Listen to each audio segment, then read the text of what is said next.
وہ سب اس وقت مولوی کے سامنے ہارون مینشن کے لاؤنج میں موجود تھے۔ ایجاب و قبول کا مرحلہ طے پا گیا تھا، اب صرف نکاح نامے پر سائن باقی تھے۔ امریز نے پین پکڑ کر نکاح نامے پر سائن کرنے چاہے جب اپنے ہاتھ کے تمام پشت پر ناخن کی ہلکی سرخ خروچیں نظر آئیں۔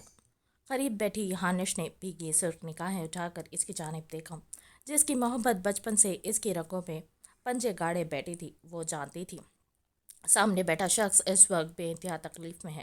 وہ جانتی تھی اس شخص کی رگوں میں اس وقت خون نہیں لاوا بہہ رہا ہے۔ اسے یہ بھی پتا تھا کہ وہ شخص اس وقت دل و جان سے کسی بھڑکتے بھانبڑ کی طرح جل کر خاکسار ہو رہا ہے۔ وہ اس وقت خود بھی تو بالکل اسی کیفیت سے گزر رہی تھی۔ گھر کے عام سے جوڑے میں اپنی شال سر پر جمائے وہ دنیا کی سوگوار ترین سادہ سی دلہن تھی۔ ابھی تو اور محبت کا لطف آئے گا کہ اب تو جان چھڑوانے پر آ گیا ہے وہ۔ امریز نے اپنی لہو رنگ گرے آنکھیں اپنے ہاتھ کی پت سے ہٹا کر زور سے بھینچ کر کھولی اور اس کاغذ کے ٹکڑے پر سائن کر دیے۔ تمام مراحل طے پا گئے تو وہ وہاں رکا نہیں تھا، لاؤنج سے نکلتا چلا گیا تھا۔ تمہیں پتا ہے گڈے، مجھے بہت ساری بھوک لگی ہے۔ آشی نے 2 دن سے کچھ بھی نہیں کھایا ہے، اس نازک جان کے سرگوشی نما آواز کے ساتھ گڈے کے کان میں کہا تو اس ننھے فرشتے کے پیروں تلے سے جیسے زمین سرک گئی۔ تو کیا وہ 2 دن سے جو آدھی روٹی کھا رہا تھا وہ اپنی آشی کے حصے کا کھاتا رہا تھا؟ نانی روٹی کا حصہ آشی کو دینے کے بجائے اسے چھپا کر کھلا رہی تھی۔ آشی تم رکو، میں تمہارے لیے روٹی لے کر آتا ہوں، مگر کسی کو بتانا مت کہ میں نے تمہیں روٹی لا کر دی۔ گڈے نے آشی کو کہا تو اس نے سرخ ربن سے کھیلتے جلدی سے اس بات میں سر ہلایا۔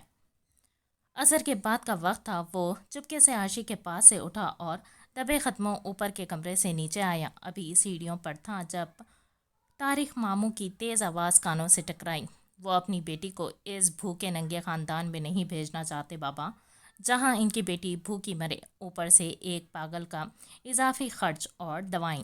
یہاں پہلے ہی نہ کھانے کو کچھ ہے، نہ رہنے کو کوئی ڈھنگ کا کمرہ، اوپر سے آشی کا اضافی بوجھ۔ وہ رفیہ کو نہیں بھیج رہے تو اس میں کیا کر سکتا ہوں بابا؟ 2 سال سے تو منا رہا ہوں انہیں۔ وہ رفیہ کو بھیج بھی دیں مگر ان کی ایک ہی شرط ہے کہ آشی کو پاگل خانے بھجوا دیا جائے یا پھر اس کے سسرال۔ طارق کی بیزاری بھری تیز اور کاٹ دار آواز معصوم کانوں کو سنائی دی اور لفظ پاگل خانے چھوٹے سے دماغ میں گونجنے لگا۔ وہ سسرال کیسے جائے گی جہاں اس کا شوہر دوسری شادی رچا کر عیاشی کر رہا ہے؟ اسی کی بے وفائی کی صدمے نے ہی تو آشی کو پاگل کیا ہے۔ اب کیا اسے اسی آدمی کے ماتھے منڈ دے؟ اس سے اچھا ہے تم اسے پاگل خانے چھوڑ آؤ، امین صاحب نے صفاقی سے کہا تو طارق باپ کی جانب دیکھ کر رہ گیا۔ میری بیمار بہن بوجھ نہیں ہے مجھ پر، جیسے میں روکی سوکی کھا رہا ہوں اسے بھی کھلا دوں گا۔ رفیہ کو آنا ہے آئے، نہیں آنا مت آئے، مگر میں آشی کو پاگل خانے نہیں بھیجوں گا، طارق نے اٹل لہجے میں کہا۔ اونو، چاہے اس کی دوائیں کے چکر میں یہاں ہم سب بھوکے مرے۔ 1 ہفتے سے میرا کام نہیں لگا، 4 دن سے تمہیں مزدوری نہیں ملی، گھر کے کیا حالات چل رہے ہیں تم اچھی طرح جانتے ہو۔ ایسے میں وہ واقعی ہم پر اضافی بوجھ اور عذاب کے سوائے کچھ نہیں۔ امین صاحب روتے ہوئے نفرت آمیز لہجے میں بولے تھے اور اس سے زیادہ ایک معصوم سماعت تلخ ترین کڑوی حقیقت برداشت کر بھی نہیں سکتی تھی۔ گڈا اپنی گندی سی آستین سے اپنے آنسو پوچھتا چپکے سے گھر سے باہر نکل آیا۔ نانا خوددار تھا، محلے والے سے کوئی کھانے کی چیز مانگنے سے شدید قسم کی پٹائی بھی ہو سکتی تھی، اسی لیے اسے کچھ اور سوچنا تھا۔ اس کے پاس 2 ہی آپشن تھے، یا آشی کے لیے روٹی کسی سے مانگ لیتا یا تو پھر چوری کرتا۔ وہ پوری محلے کی گلیوں میں روتے ہوئے گھوم پھر کر سوچتے جا رہا تھا، کرے تو کیا کرے؟ آخر محلے کا دوست ہی اسے کھیلنے کے لیے ہاتھ سے کھینچ کر اپنے گھر کے اندر لے گیا تھا۔ یہ دیکھو میرے بابا میرے لیے نئے سائیکل لائے، کیسی لگی تمہیں؟ علی دوست نے پرجوش انداز میں کہتے اسے اپنی نئی سائیکل دکھائی، مگر اس کی خالی خالی نگاہیں سائیکل کے بجائے اس کی ماں کے ہاتھ کی جانب حسرت سے اٹھی ہوئی تھی، جو اوپن ایریا کچن میں اس وقت صاف صفائی کا کام سر انجام دیتی۔ ہاٹ پاٹ خالی کرتے اس میں بچی 1 روٹی اور آدھا अंडा बासी टुकड़ों में डाल रही थी। शायद इसने गुड्डे को रोटी की जानिब देखते महसूस कर लिया था और शायद वो रोया भी था। अमरेज बेटा, तुम्हें भूख लगी है तो ये खा लो, बासी नहीं है, मैंने अभी अली के लिए अंडा पराठा बनाया था, इसने बचा दिया, ये तुम खाओगे। गुड्डे को शायद ही अपनी ज़िंदगी में कोई आवाज़ इस कदर मीठी लगी होगी जितनी इस वक्त अली की अम्मी की आवाज़ लगी थी। इसने जल्दी से इस बात पे सर हिलाया।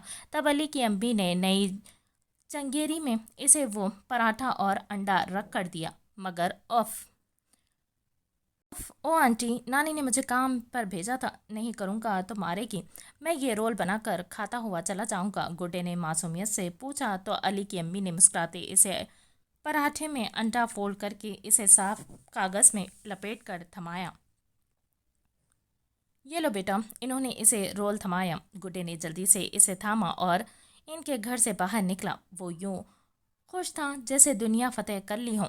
नम आंखें और मुस्कुराता चेहरा लिए चुपके से घर दाखिल हुआ। ये भी अच्छा था कि पराठा कागज़ में लिपटा हुआ था जो इसने अपनी जेब में डाल रखा था। कमीज़ पर ऑयल लगा हुआ था तो हकीकत खुल जाने पर बहुत मार खाता। वो बड़ी मुश्किल से नाना नानी से नज़रें बचाकर ऊपर आया, कमरे का दरवाज़ा लगाया। गुड्डे रोटी लाए। कमज़ोर जर्द आस भरी निगाहें इसकी जानिब उठी थी। तब इसने जेब से रोल निकालकर आशी को थमाया जिसे वो जल्दी से थाम कर रगबत से खाने लगी। मगर बीच बीच में वो रोल गुड्डे के मुंह के आगे करना भी नहीं भूली थी जिसे मुस्कुराकर नहीं में सर हिलाते वो खाने से इनकार कर देता। इस छोटे से बच्चे को इस वक्त इस रोटी से बहुत खौफ महसूस हुआ था। इसे समझ ना आई कि इस वक्त आशी रोटी खा रही थी या आशी को ये रोटी खाने वाली थी। क्या आशी की मोहब्बत पर 2 वक्त की रोटी भारी थी कि इसी की वजह से आशी अब सब घर वालों को बोझ लगने लगी थी। रिस्क पेज में गया तो कुछ देर खेलने के बाद वो जैम जान वहीं लेट कर सो गई थी और इसके सराहने बैठा वो तादेर पागल खाने के बारे में सोचता बेआवाज़ आंसू बहाए गया। वह सियाह बख्श शख्स सियाह लिबास में सियाह शॉल कंधे पर डाले बड़ी देर से रॉकिंग चेयर पर झूलता मलगजे से अंधेरे में सिगरेट के गहरे कश लगाता माजी के धुंधलों में खोया हुआ था जब अपने कंधे पर एक नरम सा लम्स महसूस हुआ था जो इसके खून में नए सिरे से उबाल उठा गया। तभी इसने किसी अछूत की तरह वो हाथ खुद से दूर झटका और रॉकिंग चेयर को पैर की एक ही ज़रब से एक धमाके से दूर उछाला था। हानिश जो इसकी बिखरी दीगर को हालत देखकर इसे महज तसल्ली देने इसके कमरे में आई थी उछल कर दूर हटी। Don't you dare touch me again you, वो किसी शेर की तरह गर्ज कर धाड़ा था। आइंदा मुझे हाथ लगाने की कोशिश भी की तो बाजू जड़ से उखाड़ कर फेंक दूंगा, वो हलक के बल भारी आवाज़ में चिल्लाया था। मैं तो बस तसल्ली देने आई थी, आप जानते हैं इससे आगे आपको मज़ीद हौसला और सब्र से काम लेना होगा। आपको गुड़िया को भी तो मनाना है। पप्पू से फ़ोन पर बात हुई Maram. Shut up you just shut up, वो लाल अंगारा चेहरा लिए गम व गुस्से से पागल जुनूनी सी कैफियत में एक मरतबा फिर चिल्लाया। इसके बाद तुम्हारी ज़बान पर इसका नाम फिर से आया तो गुद्दी में से ज़बान खींच लूँगा तुम्हारी, वो भड़क कर बोला था। हानिश नम निगाहें लिए इसकी जानिब देखे गई। सुने, अपना ये गम व गुस्सा, ये गुब्बार, ये अजियतें निकाल बाहर करें। आप मुझे मार सकते हैं, ऐसा करें, मुझे मारें ताकि आपके सीने में पलता ये नासूर गुस्से की सूरत बाहर निकल सके। हानिश ने इत्मीनान से इसे मुफीद मशवरे से नवाजा था। शट अप, तुम अपने काम से काम रखो, मुझे मुखातिब ही मत किया करो, मुझे अपनी शक्ल मत दिखाओ, मेरी हमदर्दी या फ़िक्र में ज़्यादा दुबली होने की ज़रूरत नहीं, अगर इतना सा एहसान मुझ पर कर लोगी मेरे लिए वही काफ़ी होगा। वो एक एक लफ्ज़ चबा चबा कर बोलता हानिश को मज़ीद दुखी और उदास कर गया। वो बोलकर वहाँ रुका नहीं था, वहाँ से निकलता चला गया। ये गहरी तारीख रात आज इस घर पर बहुत भारी और क़यामत ख़ेज़ साबित हुई थी। मेहरुन्निसा बेगम और अमीन साहब जाग रहे थे। मेहरुन्निसा आज आशी के मरने के काफ़ी अरसे बाद इतना रोई थी। ادھر رفیہ اپنے کمرے میں بے قرار سی تھی، رو رو کر اب تو آنکھیں بھی خشک ہو چکی تھیں، جیسے مرام نے اس وقت سے خود کو اپنے کمرے میں بند کر رکھا تھا۔ نہ کچھ کھایا، نہ کمرے سے باہر نکلی۔ امریز نے جانے کے بعد گئے رات تک اس کی چیخیں، آہیں اور سسکیاں پورے گھر میں گونجتی رہیں۔ اب بھی وہ اپنے بستر پر دائیں کروٹ لیٹی کمرے میں گپ اندھیرا کیے لیٹی سسک رہی تھی۔ آنسو تھے کہ خوش نہ ہو رہے تھے۔ یوں بھی وہ آج ہی رات کے اس گپ اندھیرے میں اس بے وفا کی بے وفائی کا ماتم منا لینا چاہتی تھی، تاکہ پھر کوئی اسے دن کی روشنی میں کمزور نہ دیکھ پائے۔ وہ کہتی تھی وہ بہادر ہے، اب اسے ثابت کرنا تھا وہ بہادر ہے۔ ہچکیوں کے دوران کافی مرتبہ اسے اپنا سانس بند ہوتا محسوس ہوا تھا، اور تب اس نے بڑی مشکل سے خود کو سنبھالا تھا۔ آج وہ صبح کی بھوکی تھی، مگر کوئی بھی اسے منا کر کھانا کھلانے نہیں آیا تھا۔ اس کی عادتیں بگاڑ کر اسے پوری طرح سے برباد کر دیا گیا تھا۔ اپنا پورا بدن بھٹی کی طرح سلگتا دہکتا سا محسوس ہو رہا تھا، خاص کر وجود کے وہ حصے جہاں سے جانے انجانے اس نے اسے چھوا تھا۔ اس کا دل کیا اپنے بازوؤں کی، اپنے چہرے کی چمڑی خود سے نوچ پھینک کر اس کا ہر احساس اپنے آس پاس سے مٹا ڈالے۔ اس کمرے کے ایک ایک حصے میں وہ کب سے اسے چلتا پھرتا، بھاری گمبھیر آواز میں اسے پکارتا، اس سے باتیں کرتا دکھائی اور سنائی دے رہا تھا۔ اب بھی اندھیرے میں اسے اپنی پشت سے ایک مخصوص خوشبو کا جھونکا سا سانسوں سے ٹکراتا محسوس ہوا تھا، لیکن یہ وہم تو اسے دوپہر سے ہو رہے تھے۔ ایسے محسوس ہوا وہ کل کی طرح اس کی پشت کے پاس بیڈ پر بیٹھا ہے۔ مرام کی ہچکیوں میں اضافہ ہوا، اور اس آہٹ میں بھی جو اسے محسوس ہو رہی تھی۔ مرام کو خود سے بے تحاشا خوف محسوس ہوا تھا۔ کیا وہ عنقریب پاگل ہو جائے گی؟ کیا اس کے لاشعور میں وہ یوں ہی اسے اپنے آس پاس محسوس ہوا کرے گا؟ جبکہ وہ تو آج خود سے بھی فرار حاصل چاہتی تھی۔ وہ تیزی سے بیڈ سے اٹھی اور اس منحوس کمرے سے بھاگ جانا چاہتی تھی، مگر پھر گپ اندھیرے میں پاؤں بیڈ کے فوٹر سے ٹکرایا۔ وہ لڑکھڑا کر گری، سر کمرے میں پڑے اسٹڈی ٹیبل کے کونے سے ٹکرایا تو ماتھے کے کنارے سے خون کی لکیر چہرے پر گرتی محسوس ہوئی۔ تب وہ ہوش و خرد سے بیگانہ ہو کر ٹھنڈے فرش پر گرتی چلی گئی۔ وہ ہوش سے بیگانہ ہوئی تو دو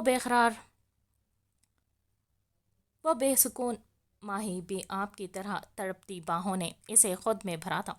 گپ اندھیرے میں اس ٹوٹے بکھرے روتے ہوئے شخص نے اسے اپنے کشادہ سینے میں بھینچا تھا۔ امریز کے آنسو اس کے گھنے سیاہ بالوں میں جذب ہوئے تھے۔ آتش عشق رگ رگ میں بھڑکی ہوئی تھی۔ اس نازک وجود کے بغیر کہیں بھی سکون نہیں تھا۔ وہ یہ کر کے تڑپے گا، اسے معلوم تھا، مگر یہ سب ہونے کے بعد اس کی یہ حالت ہوگی کہ جان لبوں پر آ جائے گی، خون میں جدائی کا لاوا بہنے لگے گا، اذیت رگ رگ میں اتر جائے گی۔ یہ کہاں اندازہ تھا؟ وہ جلدی سے اسے باہوں میں بھرے باہر نکلا۔ وہ کمرے سے باہر نکلا تھا جب سامنے سے مرام کی چیخ سن کر حواس باختہ سی رفیہ، امین اور مہرالنساء اسے اس طرف آتی دکھائی دیتے۔ اسے یوں مرام کو باہوں میں دیکھ کر جہاں رفیہ بیگم اور امین اپنی جگہ سے ہلے کے قابل تک نہ رہے تھے، وہیں مہرالنساء پر بھی جیسے کسی نے پیٹرول چھڑک کر آگ دکھا دی تھی۔ وہ روتے ہوئے لپک کر آگے بڑھی تھی اور دو ہتھوڑوں سے امریز کے آہنی بازو پر مارنے لگی۔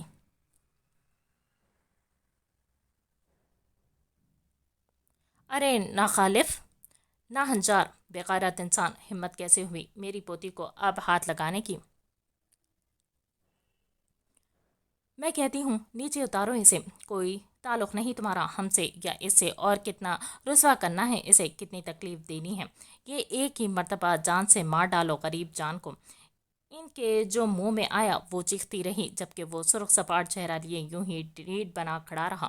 ابھی یہ تماشا کرنے کا وقت نہیں ہے، نانی باہر گاڑی میں جا کر بیٹھیں، چوٹ لگی ہے، اسے ہاسپٹل جانا ہے، اس نے سرد سپاٹ انداز میں کہا تھا۔ میں کہتی ہوں نیچے اتارو اسے، تمہیں کیا یہ جیے یا مرے، ہم خود لے جائیں گے اسے ہاسپٹل، وہ پھر سے چلائی تھی۔ امریز نیچے اتارو اسے، رفیہ نے بھی کاٹ دار لہجے میں کہا تھا، مگر وہ ان دونوں کی انسنی کرتا باہر کی جانب بڑھا۔ امریز میری پوتی کو، امین صاحب کچھ کہتے مگر وہ اس سے پہلے ہی گھر کی دہلیز پار کر گیا تھا۔ رفیہ اور مہرالنساء اس کے پیچھے لپکی، مگر وہ تب تک اسے گاڑی میں ڈال کر گاڑی وہاں سے نکال چکا تھا۔ तब रफ़िया और मेहरुनिसा के लिए अमरेज़ की गाड़ी के पीछे ही एक और गाड़ी आकर रुकी थी, जिसमें इन्हें जल्दी से सवार होना पड़ा। हॉस्पिटल के सर से कमरे में इसने अपनी आंखें खोली थी। सर में दर्द की टीसें सी उठी। वो कई लम्हे गायब दिमाग के आलम में वहीं लेटे हॉस्पिटल के कमरे की सफ़ेदी सी छत को घूरे गई। जब शोर की दुनिया में कदम रखा तो सदमे की कैफियत में भरते फिर से अपनी आंखें जोर से मीच कर अपने होश में आने पर अफसोस किया था, मगर फिर कुछ गैर मामूली एहसास के तहत मराम ने जल्दी से अपनी आंखें खोली और फिर बेतहाशा तकलीफ और सदमे में बेयकीनी की कैफियत लिए इसी कमरे में पास पड़े बेड पर रफ़िया बेगम को चित लेटे देखा। मराम के हाथ में कैनुला लगा हुआ था, मगर पास पड़े बेड पर रफ़िया बेगम को भी सेम कंडीशन में लेटे देखकर वो तड़प ही तो उठी थी। पलकें बेअख्तियार फिर से भीगने लगी। मम्मा मम्मा, इसने पुकारते उठने की कोशिश की, जब सर बुरी तरह से चकराया और वो निढाल सी वापस तक्के पर सर गिरा गई। लेटी रहो, अभी ड्रिप ख़त्म हुई है।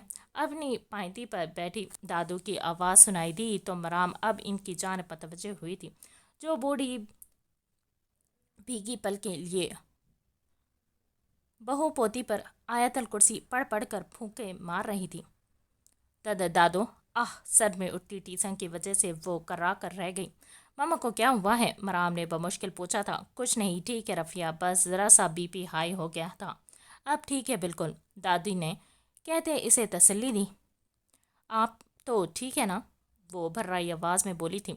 मैं कैसे ठीक हो सकती हूँ? ये भी अच्छा है, इस बुढ़ापे में जहाँ मुझे होना चाहिए वहाँ अपनी बहू पोती को लेटे देख रही हूँ। पता नहीं ये बदकिस्मती कब पीछा छोड़ेगी मेरा। वो दुपट्टा आंखों पर रखे रो दी तो मराम ने बुरी तरह अपने लब कुचले। इसकी वजह से इसकी माँ बिस्तर से लग गई थी।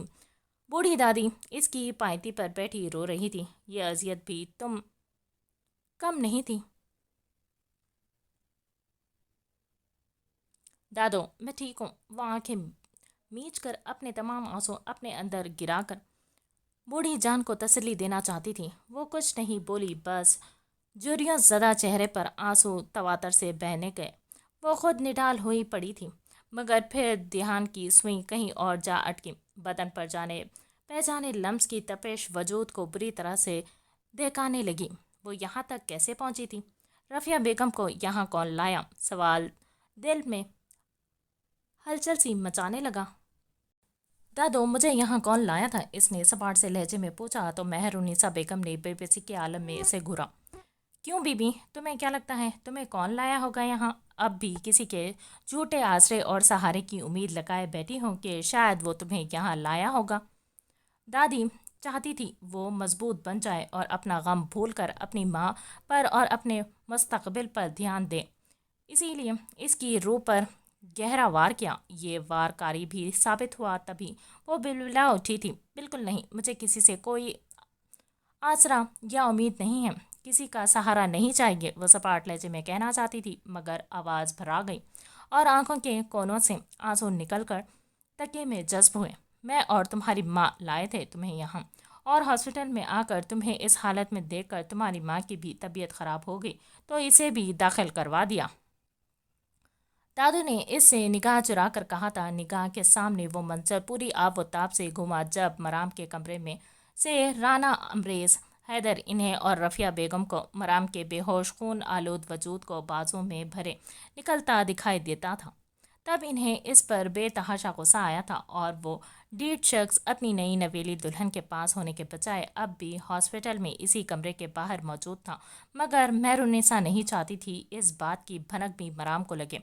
मराम की ड्रिप ख़त्म हुई तो नर्स ने आकर इसका कैनुला उतार दिया। माथे पर बैंडेज थी, सर शुक्र के मामूली सा ज़ख्म था। बेहोश व शदीद किस्म के बीपी लो की वजह से हुई थी। ड्रिप उतरी तब वो बमुश्किल मगर आहिस्ता से चलती रफ़िया बेगम के बेड तक आई थी। मम्मा, मराम ने पुकारा तो रफ़िया ने आहिस्ता से अपनी आंखें खोली। इनकी भी आंखें रोने की शिद्दत के बायस सूजी हुई थी। देखो ये माँ किस कदर बदकिस्मत है जो अपनी ही बेटी की बर्बादी की जिम्मेदार है, रफ़िया बेगम कहती फूट फूट कर रोने लगी। तब बराम ने अपने जज्बात व एहसासात और बेतहाशा आंसू व پر بمشکل قابو پائے رکھا اور ان کا سر اٹھا کر اپنی گود میں رکھا۔ ایسا کچھ نہیں ہے ماما، سب گزری باتیں بھول جائیں، میں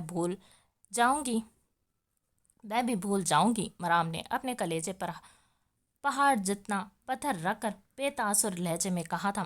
رفیہ بیگم اس کے چہرے کی جانب دیکھے گئی۔ جلد ہی انہیں ڈسچارج مل گیا۔ ڈاکٹر نے مرام اور رفیہ بیگم کو سٹریس اور ڈپریشن سے دور رہنے کو ہی کہا، تبھی امریز ان کے سامنے نہیں آیا۔ کچھ ہی دیر میں وہ گھر واپس چلی آئیں۔ مرام نے دادی اور رفیہ بیگم کو کھانا کھلایا اور ان کے سامنے ان کو دکھانے کو چند نوالے خود بھی زہر مار کیے۔ وہ آ کر تمام لائٹس آف کر کے اپنے کمرے میں لیٹی۔ رات کے تقریباً 2 بج چکے تھے۔ دل میں پھر سے ہوک سی اٹھی۔ آج کسی نے 12 بجے اسے وہ برتھ ڈے وش نہیں کی تھی جو اس کے نزدیک اس کی زندگی کی سب سے اہم برتھ ڈے تھی۔ یہ اہم نہیں تھی، ہاں یادگار ضرور رہنے والی تھی کہ اس برتھ ڈے میں اس نے اپنی زندگی کی سب سے بڑی اور اہم خوشی کو کھو دیا تھا، بلکہ وہ پوری طرح برباد ہو چکی تھی۔ چند جملوں کی بازگشت پھر سے کانوں میں گونجنے لگی تو وہ تکیے میں منہ دے کر اپنی آہیں اور چیخیں دباتی پھر سے سسکنے لگی۔ ویسے تو مجھے تمہاری ہر برتھ ڈے کی بہت خوشی ہوتی ہے، مگر یہ تمہاری آنے والی 18ویں برتھ ڈے میری جان کا عذار بن گئی ہے۔ بھلا برتھ ڈے تک انتظار کروانے کی اب کیا منطق ہے؟ میں پاگل ہوں جاؤں گا، اب مزید برداشت نہیں ہوتا۔ مرام کو زیادہ دیر تکلیف نہیں اٹھانی پڑی کہ ہیوی دوائیوں کے زیر اثر دن بھر کے رونے کے بعد وہ بے تحاشا نڈھال سی جلد ہی جیسے گہری نیند میں اتر گئی تھی۔ ایسے میں ایک سیاہ ہیولا جو کھڑکی سے پرے کونے میں کاٹ پر بیٹھا تھا اب آہستہ سے چل کر بیڈ تک آیا تھا۔ اس ہیولے کی آنکھوں میں بھی بے انتہا رونے کی باعث اب بھی سرخی چھائی ہوئی تھی۔ وہ آ کر اس کے سرہانے بیٹھا اور جھک کر اس کے ماتھے پر اپنے سلگتے لب رکھے۔ واقعی میری جان، تمہاری یہ سالگرہ میری جان کا بہت بڑا عذار ثابت ہوئی ہے۔ وہ اذیت کی انتہا سے آنکھیں میچتا سرگوشی نما آواز میں بولا تھا۔ اس نے اس کے نکاح کے جوڑے والے باکس میں کچھ رکھا تھا، کیونکہ وہ جانتا تھا وہ اب اس باکس کو کھول کر نہیں دیکھے گی، مگر وہ یہ بھی جانتا تھا کہ وہ یہ دن جلد ہی اس کی زندگی میں لائے گا جب یہ باکس اسے کھول کر دیکھنا ہی پڑے گا۔ وہ کچھ چیزیں اس باکس میں ڈال کر پھر سے اس کے سرہانے آن بیٹھا اور پھر فجر کے وقت تک اسی کمرے میں ڈیرے ڈالے رکھے، اور پھر اس نے ثابت کیا کہ واقعی اس نے اپنے کلیجے پر پاؤں دھر لیا ہے، اپنی محبت کے مردہ لاشے کو کندھے پر اٹھا کر پھرنے کے بجائے کہیں دفنایا ہے۔ مرام نے خود پر ایسی بے حسی طاری کی کہ وہ تنہائیوں میں چاہے اپنے مندمل ہوتے زخم کھرید کھرید کر ان پر ماتم مناتی تھی، مگر اس رات کے بعد اس نے رفیہ بیگم کے سامنے کم از کم ایک آنسو بھی نہیں بہایا تھا۔ اپنی سالگرہ کا دن وہ اس سے اگلا دن اس نے اپنے کمرے میں بند رہ کر گزارا تھا۔ تیسرے دن خیال آیا اپنے گھر کا، ماں کا، خود کا اور بوڑھے دادا دادی کا۔ وہ جب اسے خود اپنے ناتواں کندھوں پر اٹھانا تھا۔ وہ BSc کے 3rd ایئر میں تھی۔ اتنی سی آدھی ادھوری تعلیم جاری رکھنے کے ساتھ پارٹ ٹائم اچھی جاب ملنا بہت مشکل تھا، مگر اسے یہ کوشش کرنا تھا۔ وہ اس وقت کچن میں ناشتے کی ٹیبل پر بیٹھی گہری سوچ میں تھی۔ رفیہ بیگم نے اس کے سامنے ناشتہ رکھا، جبکہ مہرالنساء بیگم سامنے ہی بیٹھی اپنی تسبیح میں مصروف تھی۔ ماما، میں نے فیصلہ کیا ہے، اب ہم اس گھر میں نہیں رہیں گے، ہم دادا والے پرانے گھر میں شفٹ ہوں گے۔ اس نے حتمی سے لہجے میں کہتے فیصلہ سناتے دادی اور ماں کو 440 واٹ کا جھٹکا لگایا تھا۔ مرام کو معلوم نہیں تھا وہ گھر اب دادا کا نہیں رہا، کسی اور کا ہے، مگر وہ اس حقیقت سے بھی انجان تھی، اور دادی اور رفیہ نے اسے مزید صدمے سے دوچار کرنے کے بجائے اسے اس تلخ حقیقت سے انجان ہی رکھا۔ میں پہلے آج کالج جاؤں گی، پھر 1-2 جگہ جابس کے لیے اپلائی کروں گی، اور پھر دادا والا گھر دیکھنے جاؤں گی کہ شفٹنگ سے پہلے زیادہ صفائی کی ضرورت نہیں، اسی لیے تھوڑی لیٹ ہو جاؤں گی، آپ لوگ پریشان مت ہونا۔ وہ نگاہیں چراتے کہہ گئی۔ آج وہ تینوں ایک دوسرے سے نگاہیں چرا رہی تھی۔ رفیہ بیگم اور مہرالنساء نے اسے ٹوکا نہیں، کیسے ٹوک دیتی جو خود چاہتی تھی کہ مضبوط بننے کو۔ اس کے حوصلے بلند رہیں تاکہ وہ اپنا ہر دکھ بھول کر آگے بڑھ سکے۔ وہ بول کر توس کے چند نوالے لے کر اپنی شال کندھوں پر درست کرتے ہینڈ بیگ اور اپنا موبائل لیے گھر سے باہر نکلی تھی۔ لاشور میں ایک مخصوص آواز کی بازگشت حکمیہ دھونس بھرے جملوں نے اس کا تعاقب کیا، مگر وہ کان لپیٹے تیزی سے چلنے لگی کہ تبھی اسے اسجد بھائی ایک گاڑی میں بیٹھے سامنے سے آتے دکھائی دیے۔ اسجد تیزی سے اس کے قریب بریک لگا کر گاڑی سے اترا تھا۔ گڑیا آؤ کالج چھوڑ دوں، اس نے نرمی سے کہا۔ تب مرام اس کی جانب اور گاڑی کی جانب دیکھے گئی۔ وہ جانتی تھی اسجد کا تعلق بھی انہی کا طرح ایک مڈل کلاس گھرانے سے ہے، تو یہ گاڑی اس کے پاس کیا کر رہی تھی؟ بہت شکریہ اسجد بھائی، میں چلی جاؤں گی، اس نے نرمی سے مگر بے تاثر لہجے میں انکار کیا۔ لیکن گڑیا پلیز اسجد بھائی، کب تک؟ مجھے تو روز ہی کالج جانا ہے، تو خود ہی جایا کروں گی، آپ کب تک چھوڑ کر آیا کریں گے؟ یہ ذمہ داری آپ کی نہیں ہے، میری ذمہ داری میری ہے۔ میں کسی پر بوجھ نہیں، نہ ہی کسی جھوٹے سہارے کی امید باقی رہی ہے مجھے۔ سرد و سپاٹ لہجے تھا، وہ بول کر رکی نہیں، وہاں سے تیزی سے نکلی تھی۔ پیچھے اسجد نے ایک گہری سانس بھری اور کال پر موجود اس بے حس ڈھیٹ انسان کو بے نقد گالیوں سے نوازا تھا۔ وہ کالج کے بعد ایک دو جگہ جاب کے لیے گئی اور اس میں ہی اسے اتنی دیر ہو گئی کہ پرانے گھر جانے کا ارادہ کل تک کے لیے ملتوی کرتی گھر واپس آئی۔ جب سے کالج سے نکلی تھی اس نے دو ہٹے کٹے آدمیوں کو ایک مخصوص فاصلے کے ساتھ اپنا تعاقب کرتے دیکھا تھا، جس سے وہ بہت زیادہ خوفزدہ ہوئی تھی۔ لیکن پھر جب وہ اپنی گلی میں داخل ہوئی تو وہ دونوں بالکل غائب ہی ہو گئے۔ مرام نے سکھ کا سانس لیا، مگر کہاں اسے اب بھلا سکھ کا سانس آ سکتا تھا؟ وہ جس کا دھیان پیچھے کی جانب تھا، جب اپنے دروازے کی جانب دیکھا تو جیسے کسی نے خون میں درد و اذیت کی چنگاریاں سی بھر دی، اس کے خون میں شرارت سے پھوٹنے لگے۔ اپنے نازک لب اور مٹھیاں بری طرح سے بھیجی تھی۔ گھر کے دروازے کے سامنے ہی ایک بڑی گاڑی کے ساتھ اسجد اور رانا امبریز حیدر ٹیک لگائے کھڑے تھے۔ وہ اسے سامنے پا کر اس کی جانب متوجہ ہوا تھا، جو اس وقت سیاہ سلوٹ زردہ شلوار قمیض میں موجود تھا۔ امبریز نے اپنی گرے لال انگارہ سوگوار آنکھوں سے سر تا پیر اسے غور سے دیکھا۔ مرام کے قدم دھیمے پڑے تھے، مگر پھر وہ اپنے جبڑے بھینچتی، اپنے احساسات پر قابو پاتے، اسے مکمل نظر انداز کرتے اس کے دائیں جانب سے گزر کر گھر کے اندر داخل ہو گئی۔ اب جب اتنا کچھ کر ہی لیا ہے تو کیوں تڑپ رہے ہوں؟ اسجد نے دانت پیس کر کہا تھا۔ مجھے لگتا ہے میں اس کے بغیر مر جاؤں گا، وہ اذیت سے لب بھینچ کر بولا، سگریٹ سلگا کر لبوں میں دبائی۔ تم پاگل ہو گئے ہو، اس کے پیچھے سائیکو پیتھ اسجد کا بس نہ چلا، اس کا سر پھاڑ دے، ہمیشہ رہوں گا مرتے دم تک، امبریز نے گہرا کش لیتے جنونی انداز میں کہا۔ تمہیں صرف اپنی تکلیف و اذیت دکھائی دے رہی ہے۔ ایک لمحے کو گڑیا کا بھی سوچا کہ میری چھوٹی سی بہن پر اس وقت کیا بیت رہی ہوگی۔ اسجد نے بھڑک کر کہا، ہماری تکلیفیں، اذیتیں اور درد الگ کب ہیں اسجد؟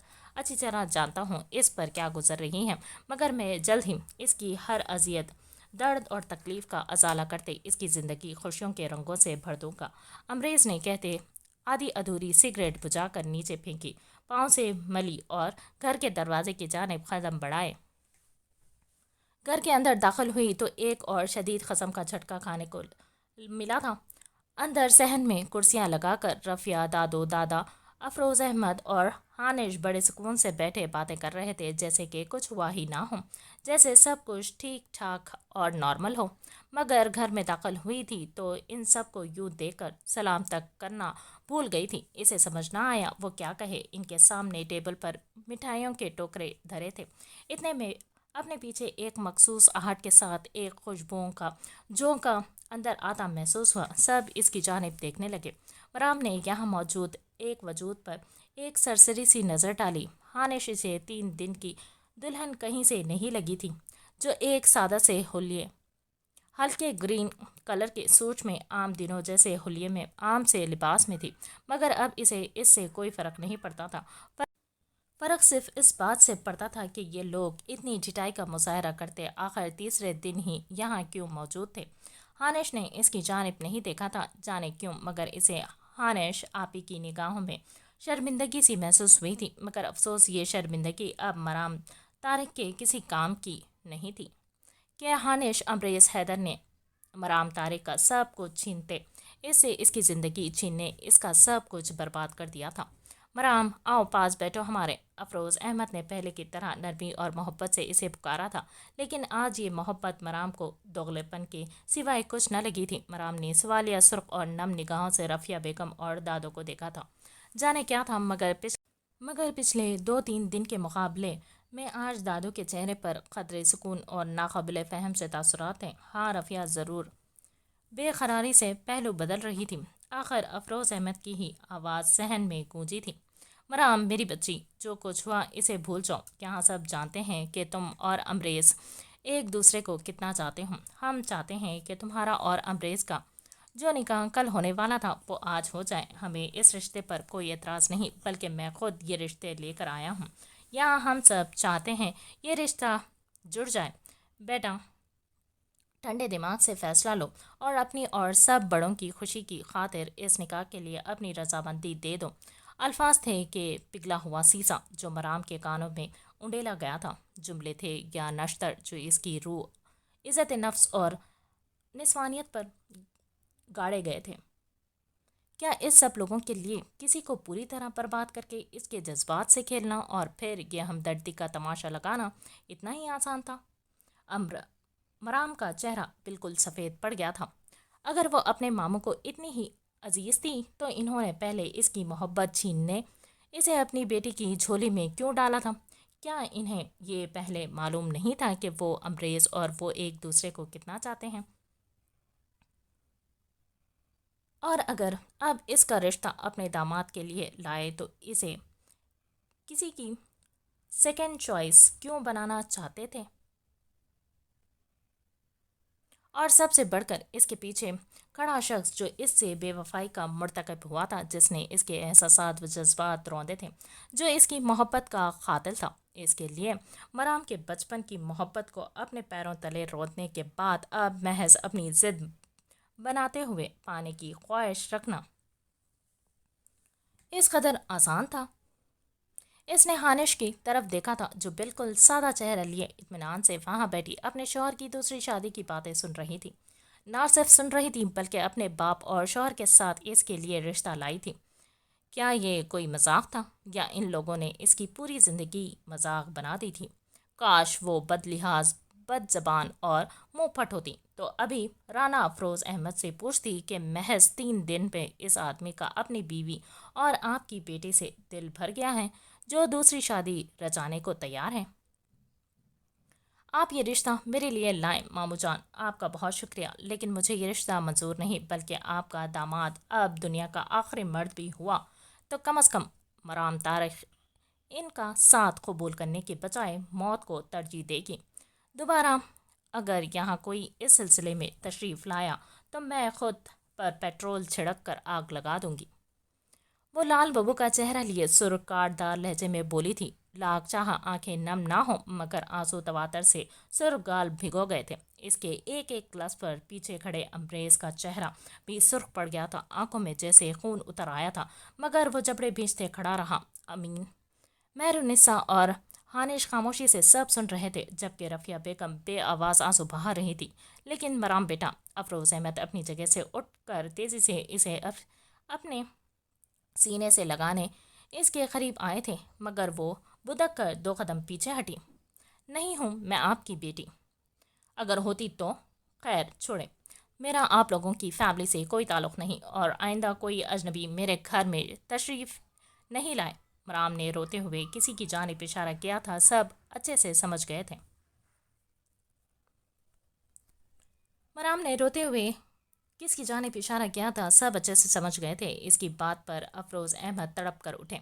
मराम मेरी बच्ची, मुझे माफ़ कर दो। अफरोज़ अहमद ने इसके सामने हाथ जोड़े। मराम ने बेदर्दी से अपनी सुर्ख गालों से अपने आंसू रगड़े थे।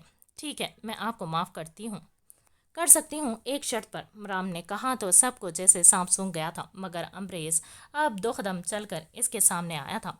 बोलो मेरी बच्ची, मुझे तुम्हारी माफ़ी के लिए हर शर्त मंजूर है।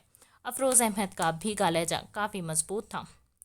मैं हारून भाई हानिश का बड़ा भाई से शादी करना चाहती हूँ। कल ही आप मेरा इनसे निकाह।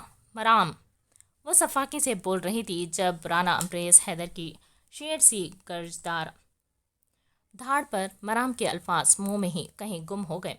अंग्रेज ने आगे बढ़कर आज एक मर्तबा फिर इस शिद्दत से इसका बाजू दबोचा था कि इसे लगा इसके बाजू की हड्डी चटक जाएगी। मराम ने सख्ती से आंखें मीच कर बाजू में उठते दर्द को बर्दाश्त किया। अपने होश व हवास कायम रख कर बात करो। अपने अल्फाज के चुनाव में एहतियात से काम लो मराम, नहीं तो सबके सामने ऐसी सज़ा दूंगा कि तुम बर्दाश्त नहीं कर पाओगे। वह हलक के बल दहाड़ा था, लहजे में आग सी लपक थी। कौन है आप मिस्टर, और मुझे छूने की जरूरत भी कैसे की?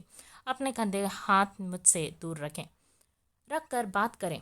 आप होते कौन हैं मेरे मामलात में मदाखलत करने वाले? मराम भी हलक के बल चीखे थी। तब अंग्रेज ने इसका दूसरा बाजू भी अपनी जुनूनी गिरफ्त में दबोच कर एक झटके से इसे अपने बेहद करीब किया था। बिहेव योर सेल्फ मराम, इतना ओवर रिएक्ट मत करो। ये बात अपने दिल व दिमाग में अच्छे से बिठा लो कि हमारे बीच कुछ भी नहीं बदला है, कुछ भी नहीं, ना कुछ बदला है, ना मैं कुछ बदलने दूंगा। तुम सिर्फ मेरी हो और मेरी ही रहोगी। दुनिया की कोई ताकत तुम्हें मुझसे अलग नहीं कर सकती, समझी? या अपने तरीके से अभी समझाऊं? इसकी धाड़ पूरे सहन में गूंजी थी। अम्बरेज, छोड़ो इसे। रफ़िया बेगम और अफरोज़ अहमद ने गुस्से से कहते इस बिफरे शेर को काबू करने की कोशिश की। मराम के मुंह से दर्द की शिद्दत से एक चीख सी बरामद हुई। तब अम्बरेज ने लाशौरी तौर पर इसके बाजों पे अपनी गिरफ्त ढीली की थी। मराम ने इसे अपनी पूरी ताकत से खुद से दूर झटका था। अम्बरेज लड़खड़ा कर पीछे हटा। तभी वो तहाशा रोते हुए अपने कमरे में बंद हुई और खौफ व तकलीफ की शिद्दत से अंदर से दरवाज़ा लॉक किया और फूट फूट कर रोती ज़मीन पर बैठती चली गई। बाहर वो लहू उतरी आंखों लिए लंबे लंबे ढक भरता इस घर से बाहर निकल गया था। पूरा एक हफ्ता गुजर गया था। इसके बाद किसी ने भी मराम से इस मुतालिक बात नहीं की थी। हाँ, एक मेहरुनिसा बेगम थी जो मराम के लाख चीखने चिल्लाने झटपटाने के बावजूद रोज़ इसके रिश्ते का किस्सा दोहराने बैठ जाया करती थी। रोज़ वो मराम को समझाने की कोशिश करती, मगर वो इनकी बात शुरू करने से पहले ही वहाँ से उठकर निकल जाती। कॉलेज जारी था, मगर जॉब अब तक ना मिली थी।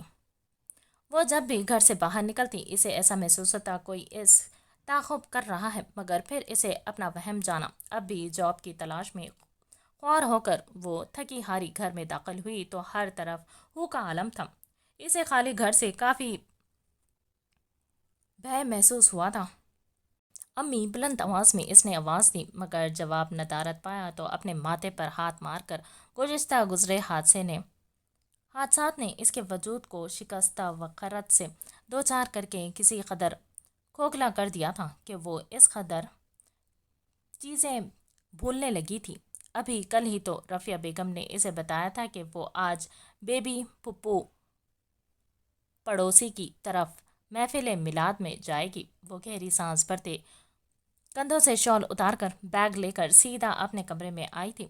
आसमान पर छाए गहरे बादलों की वजह से कमरे में अच्छा खासा मलकजा सा अंधेरा था। वो लाइट जलाने को स्विच बोर्ड की जानिब बढ़ी थी, मगर फिर मराम की जान हलक में आई थी कि इसके बेड पर विराजमान एक हेवले और अंधेरे में चमकते सिगरेट के शोले को देखकर वो खौफ से लट्टे की मानंद सफ़ेद पड़ गई थी।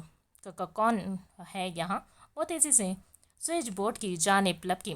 अभी लाइट जलाई थी कि स्विच बोर्ड की जानिब मुंह के पीछे से आने वाली भारी मर्दाना गंभीरता से भरपूर आवाज़ सुनकर वो अपनी जगह पर साकित हुई थी कि इसके पैरों तले से ज़मीन सिरक गई थी। डरो मत गुलाबों, कि इस दुनिया में फ़कत एक राना अम्ब्रेज हैदर की ज़ात है जिससे तुम्हारी ज़ात को कभी ज़िक्र नहीं पहुंच सकती। बात थी क्या पिघला हुआ शीशा कि मराम का दिल क्या इस बेहिस जालिम शख्स को गिरबान से पकड़कर झंझोड़ डाले और कहे कि इसकी ज़िंदगी बर्बाद करके इसे सबसे ज़्यादा तकलीफ़ पहुंचाने वाला शख्स वो खुद ही तो था। मगर अफसोस, इसे ना इस अमल का हक़ था, ना अब ऐसी कोई तमन्ना। मराम एक झटके से इसकी जानिब मुड़ी थी। सामने ही वो इसी के कमरे में, इसी के बेड पर बड़ी शान से व इत्मीनान से इस्तदाज़ा था। حلیہ ملگجا سا تھا اور آنکھوں میں نمی اور سرخی جھلک رہی تھی۔ سچ تو یہ تھا کہ رانا امبریز حیدر کی مرام طارق کے لیے شدت پسندی، جنون و دیوانگی تو یہاں پورا عالم جانتا تھا۔ اس بات کا ادراک اسے خود کو اچھے سے تھا، تبھی تنہائی میں وہ اسے پورے ہفتے بعد اس طرح اپنے سامنے پا کر کافی خوفزدہ ہوئی تھی۔ آپ کی ہمت بھی کیسے ہوئی یہاں آنے کی؟ کیوں آئے ہیں یہاں؟ کیسے؟ مرام آپ پہ سے باہر ہوتی چیخ کر بولی تھی۔ غم و غصے سے چہرہ لال بھبکا ہوا تھا، جبکہ وہ اسے اتنے دنوں بعد اپنے سامنے پا کر دیوانہ وار بس دیکھے جا رہا تھا۔ تم کیوں بھول گئی گلابوں کہ اس گھر پر اور اس گھر کی ایک ایک چیز پر میرا کس قدر اختیار ہے؟ میری پہنچ یہاں کے کونے کونے پر ہے۔ اس گھر کی ماسٹر کی ہے میرے پاس۔ اس نے ایک ایک لفظ پر زور دے کر کافی کچھ جتایا تھا۔ اس کے حاکمات سے بھرپور گہرے لہجے نے گویا مرام پر پیٹرول ڈال کر اسے آگ دکھائی تھی۔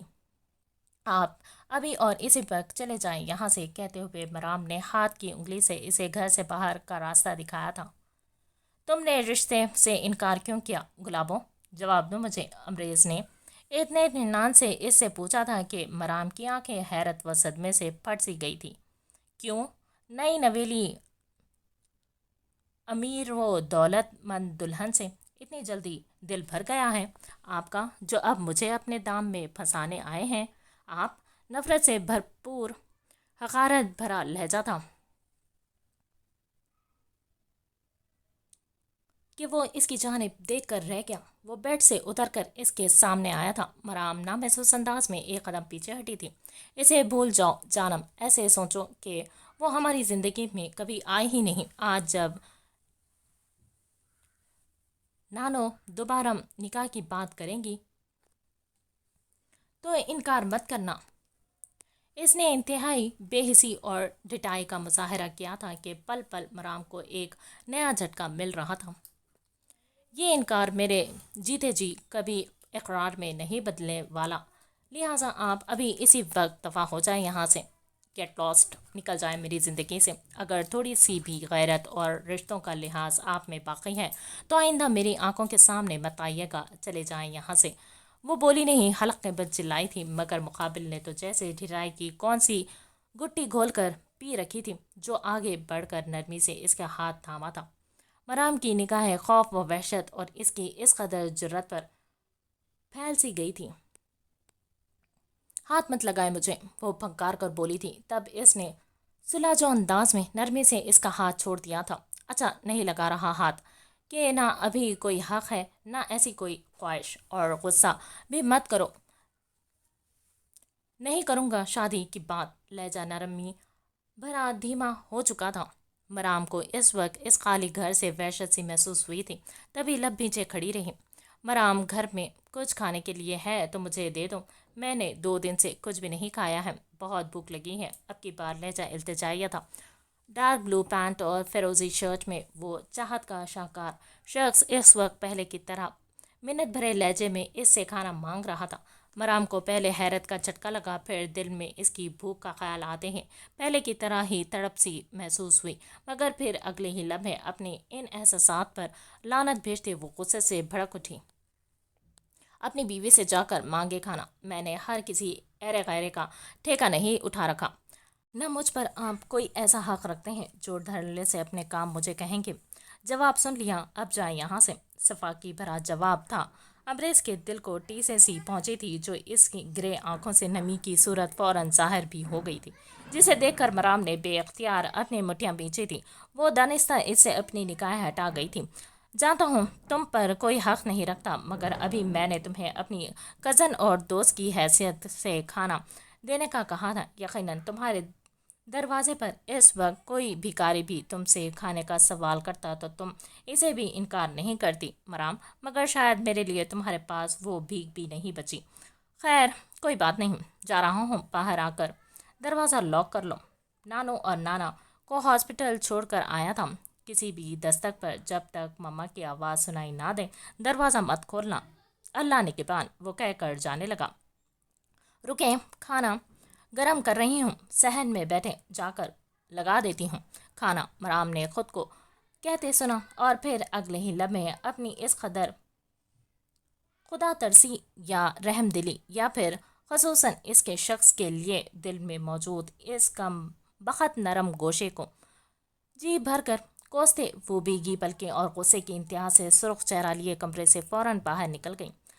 رات ہی اسی نے کافی دنوں بعد دال گوشت اور چاول بنائے تھے اور مرام اچھی طرح جانتی تھی اس کے ہاتھ کی بنی یہ ڈش اس شخص کی کمزوری تھی اور وہ یقیناً دادوں سے جان چکا ہوگا کہ اس نے کیا بنایا ہے، تبھی اس سے اب کھانا مانگ رہا تھا، مگر مرام کو تو مسلسل اذیت سے دوچار کر رہا تھا۔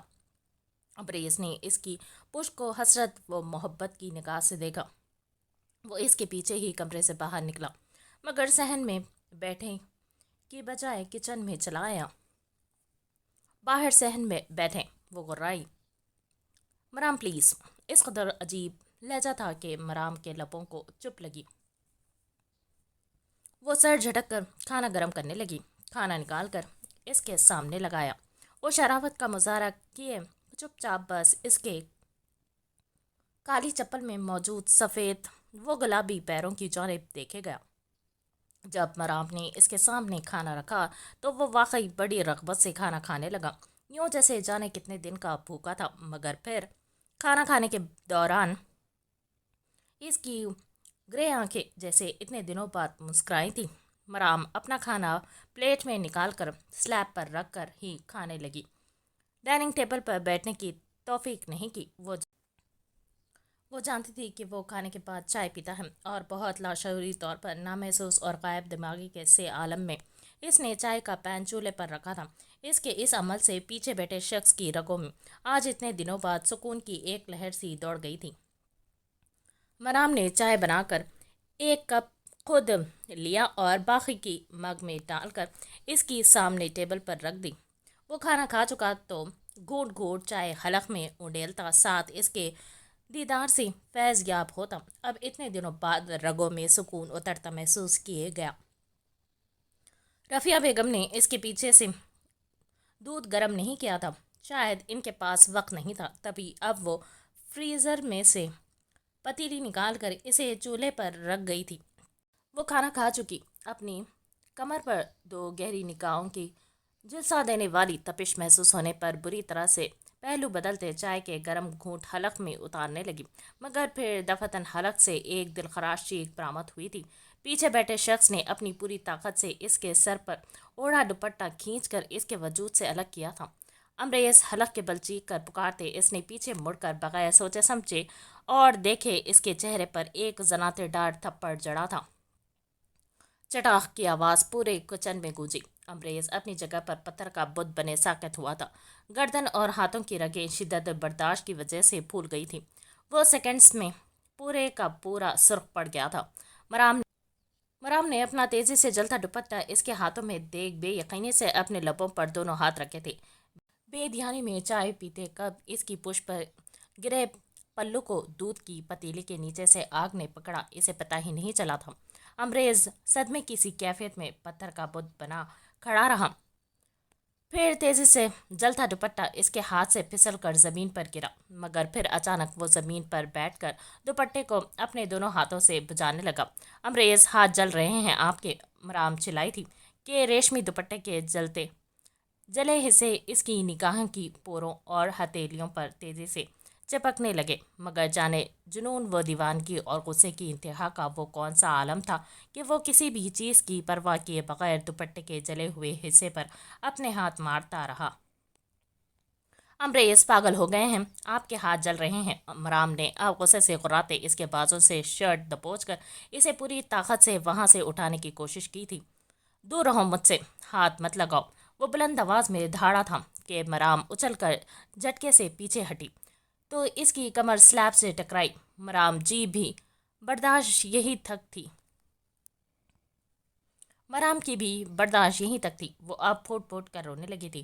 تب امریز نے سلیب کے ارد گرد اپنے جلے ہوئے ہاتھ رکھے تھے۔ اس کی سرخ وحشت زدہ آنکھیں اور مشتعل چہرہ دیکھ مرام کے سینے میں اس کی سانس اٹک گئی تھی۔ میرا تو روم روم جل رہا ہے مرام، تو کیا تمہیں میرا झुलसता हुआ वो वजूद दिखाई नहीं दे रहा जो तुम्हारे एक निगाह उल्फत पर राहत पा सकता है, जो तुम्हारे वजूद का लम्स पाकर मसीहाई पा सकता है। खुदा के लिए रहम खाओ मुझ पर। मैं जानता हूँ मैंने तुम पर रहम नहीं खाया, तो क्या बदला लेना ज़रूरी है? तुम तो मुझ पर तरस खाओ। मराम, मैं मर जाऊंगा तुम्हारे बगैर। बेबसी की जाने कौन सी इंतहा थी आज मराम ने इसकी ग्रे आंखों के कोनों से आंसू इसकी गालों पर बहते देखे थे। वो खुद भी तो शिद्दत से रो रही थी। ये क्या हो रहा है यहाँ पर? रफिया बेगम की नागवार सी काटदार आवाज़ किचन में गूंजी तो अमरेज को होश आया। रफिया बेगम ने बिखरे धुआं भरे किचन और मराम के वजूद को दुपट्टे के बगैर इस पर मुस्ताज़ अमरेज को इस सूरत हाल में इसके इस कदर करीब खड़े देख ये सारा मंजर दहला गया था। रफिया बेगम की आवाज़ सुनकर वो अपने अंगूठे से अपनी नम आंखें साफ करता रफिया बेगम से निगाहें चुराता तेजी से किचन से बाहर निकला था। मराम, ये क्या हो रहा था यहाँ पर? रफिया बेगम करीब आकर अब बेटी को दोनों हाथों से झंझोड़ डाला था। तब मराम ने रोते हुए इन्हें सारी बात बता दी और आंसू बहाते हुए जाकर अपने कमरे में बंद हो गई थी। रफिया बेगम खाने की ट्रे लिए कमरे में दाखिल हुई तो वो रात के 9 बजे भी ठंडे फर्श पर बेड की पायती से टेक लगाए बैठी घुटनों में चेहरा छुपाए हुनूस सिसक रही थी। रफिया बेगम ने ट्रे चुपचाप टेबल पर रखी और इसके बिल्कुल करीब बेड पर बैठ गई। अब क्या हुआ, क्यों रो रही हो? रफिया बेगम ने कहते इसके सर पर हाथ रखा। तब वो भड़क उठी कि अब बर्दाश्त की भी तो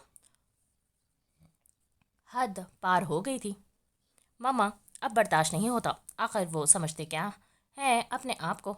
कोई इस कदर खुद गर्ज और बेहिस कैसे हो सकता है? आखिर समझ क्या रखा है मुझे? कोई खिलौना या कठपुतली के वो जो चाहेंगे मेरे साथ कर गुजरेंगे?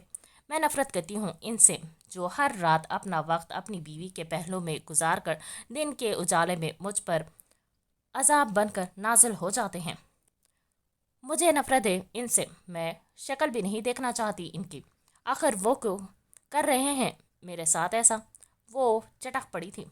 तब रफिया बेगम ने एक सर सी सांस खींची और इनकी सोच में जो भी आवाज़ कमरे में गूंजी थी। मुझे नहीं मालूम कि अमरेज ने ये शादी क्यों की, मगर इतना मालूम है कि इसके इस अमल के पीछे कोई गहरा राज छिपा हुआ है, कोई बात, कोई मुअम्मा जो वो हल नहीं कर पा रहा। नहीं तो ऐसे कैसे हो सकता था कि वो अपनी बचपन की मोहब्बत को छोड़कर इस हस्ती को अपनाए जिससे शुरू दिन से वो खार खाता था।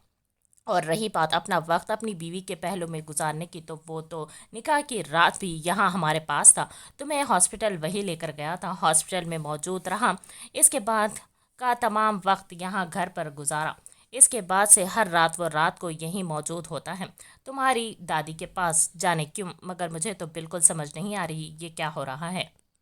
रफिया बेगम की उलझन भरी आवाज़ काफ़ी धीमी थी, मगर अल्फाज किसी बम की तरह मराम की समातों पर गिरे थे। वो तब भीगी पलकें उठाकर पटी पटी निगाहों से माँ की जानिब देखे गई। मम्मा, ये क्या कह रही हैं आप? वो तड़प कर सुलगती हुई अपनी जगह से उठी थी। रगों में गम व गुस्से की उबाल से उठने लगे।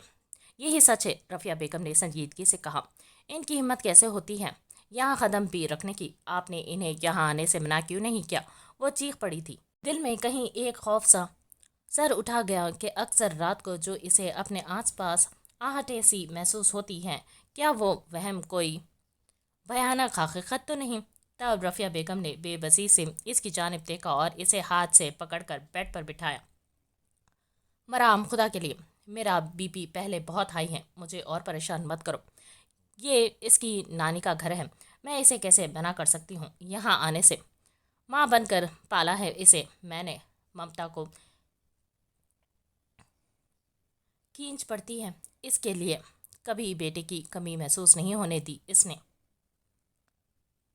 अब तो यूँ लगता है सर से छत ही कहीं सरक गई है।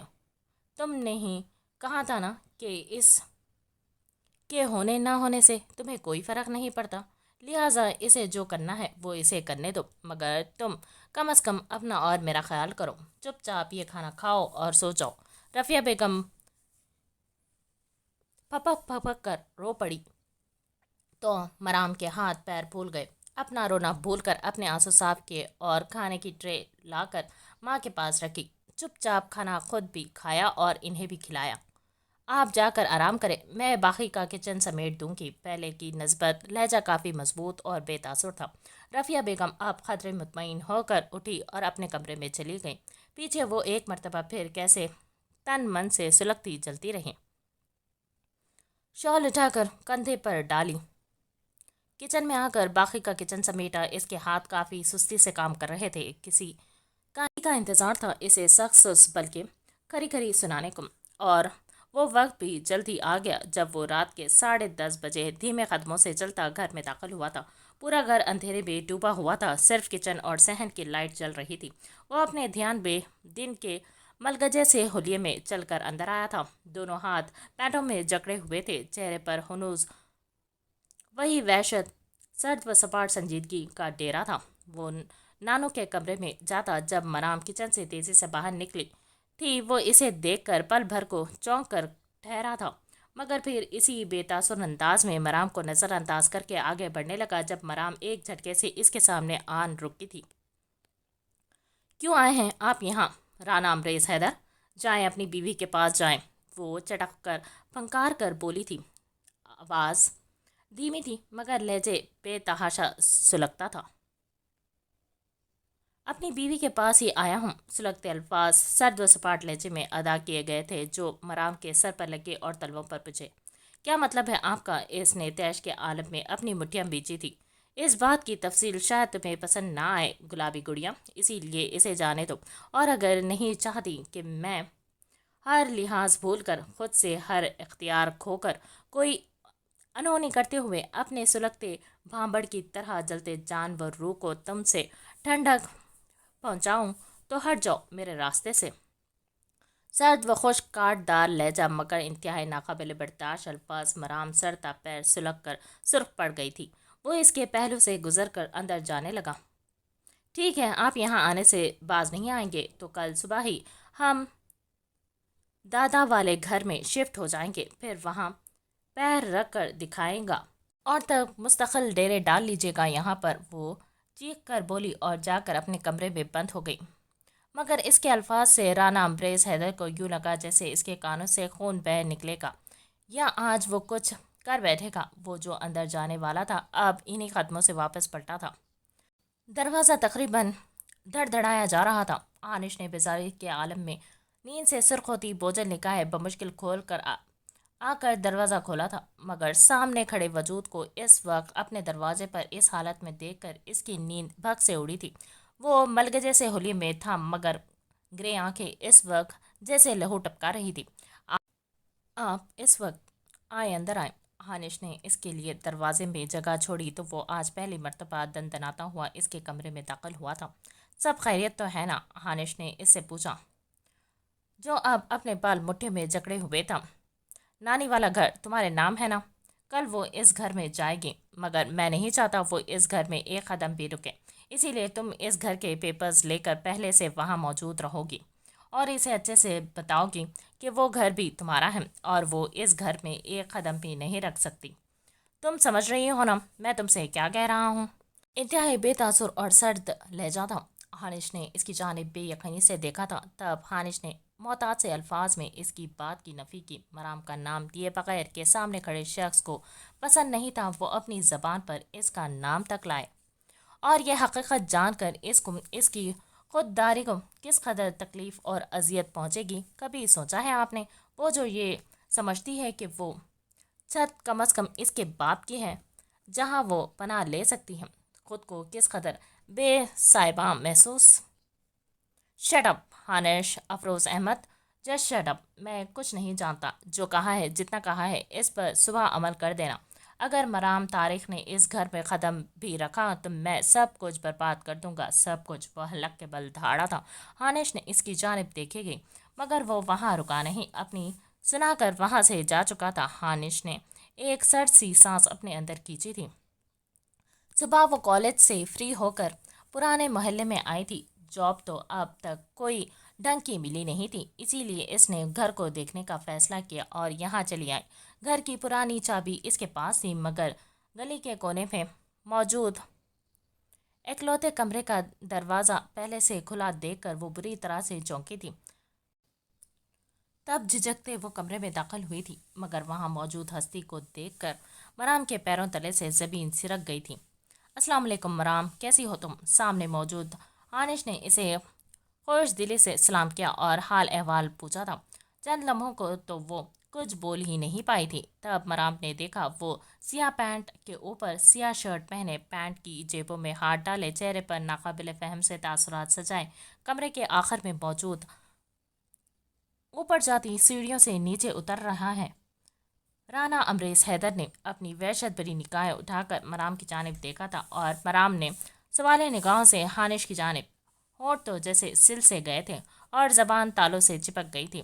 वो दरअसल ये घर मेरे नाम है तो सोच रही थी कॉर्नर वाली जगह है, इसे गिराकर यहाँ एक जिजल स्टोर बनवा लेती हूँ, काफ़ी फ़ायदा होगा, हानिश ने नरमी से कहते इसकी इंफॉर्मेशन में इजाफा किया था। तब अमरेज ने इसका पल में सफ़ेद पड़ता चेहरा देखकर अजियत की इंतहा से अपना जबड़ा भींचा था।